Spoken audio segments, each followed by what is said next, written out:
بہار assembly انتخابات 2025 کے دوسرے اور آخری مرحلے کی ووٹنگ کا اختتام ہو چکا ہے، جس میں ریاست کے 3,70,00,000 سے زیادہ ووٹرز نے 1,302 امیدواروں کی قسمت کا فیصلہ کیا ہے، جس میں وزیر اعلیٰ نتیش کمار کے متعدد وزراء بھی شامل ہیں۔ اس مرحلے میں تاریخی طور پر بلند ترین 66.14% ووٹر ٹرن آؤٹ ریکارڈ ہوا ہے، جبکہ پہلے مرحلے میں بھی 65% سے زیادہ افراد نے ووٹ ڈالا تھا، جو بہار کے انتخابی عمل میں عوامی شمولیت کی ایک نئی مثال ثابت ہوئی ہے۔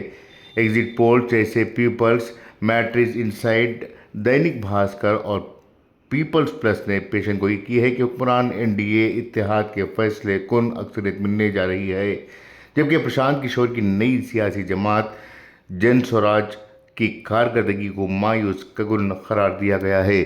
جن سوراج نے اس بار پہلی دفعہ اسمبلی انتخابات میں حصہ لیا اور تمام 243 حلقوں پر اپنے امیدوار کھڑے کیے تھے، مگر ایگزٹ پولز کے مطابق پارٹی کا ووٹ بینک انتہائی کمزور رہا اور پارٹی اپنی بنیاد بھی قائم نہیں کر سکی۔ پچھلے انتخابات میں نتیش کمار کی JDU کو شدید دھچکا لگا تھا اور سیٹیں 43 تک گر چکی تھیں۔ اس بار البتہ لوک جن شکتی پارٹی رام ولاس NDA کے جونیئر اتحادی کے طور پر ملی میدان میں ہے۔ BJP پہلے کی طرح 101 سیٹوں پر، جبکہ JDU بھی اتنی ہی سیٹوں پر الیکشن لڑ رہی ہے۔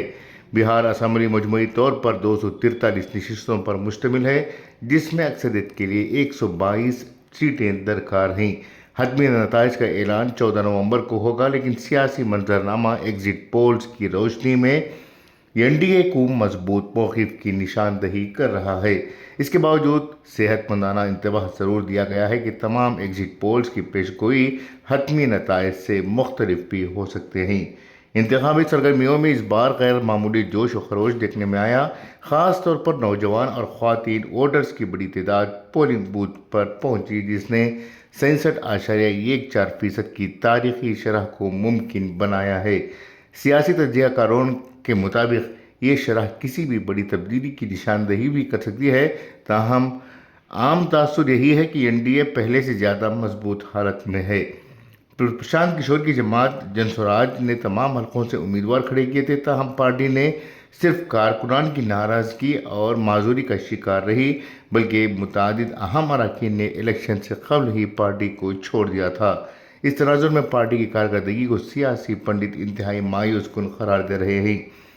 ووٹوں کی گنتی 14 نومبر کو ہوگی، تبھی پتہ چلے گا کہ ایگزٹ پولز کی پیشن گوئی کس حد تک درست ثابت ہوگی اور واقعی کیا NDA کو بھاری اکثریت ملتی ہے یا کوئی بڑا سرپرائز سامنے آتا ہے۔ بیورو رپورٹ، انقلاب نیوز، پٹنہ۔